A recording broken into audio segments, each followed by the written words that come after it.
Oh man, don't do it. Don't do it, man. Don't go in there, man. Oh no. No, no, no, no. It's so sad to watch him commit suicide like this. He really thought he was going in there to get a swim. But oh no, that's not a swim. He cooked himself, and now he's gonna be a delicious treat.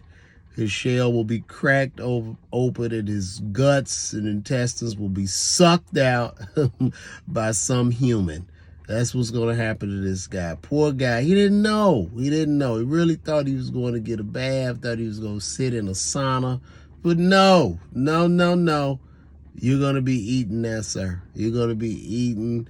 And there are going to be 100 others of your brothers, sisters, and cousins that are going to go in that same pot, and they're going to be ripped apart.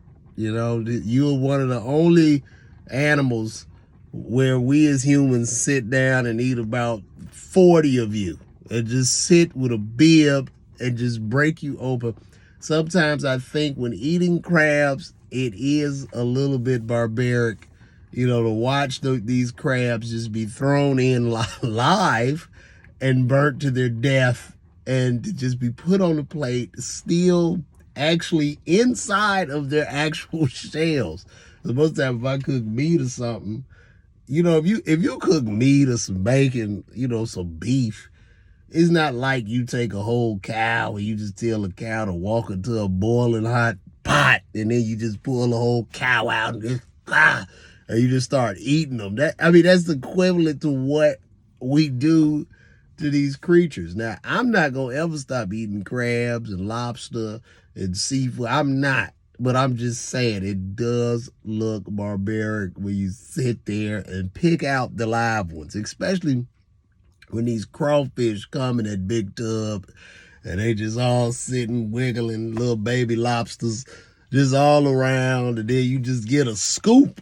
You don't even pick them out because there's so many of them. You just get a big scoop, and you just, and then want to drop, and then they just pick them up, especially in Louisiana.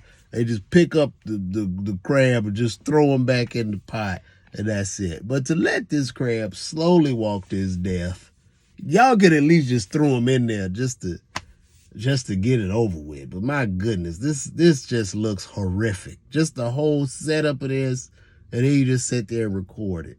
And did you lead that crawfish into the pot? Because I'm sure he knew better.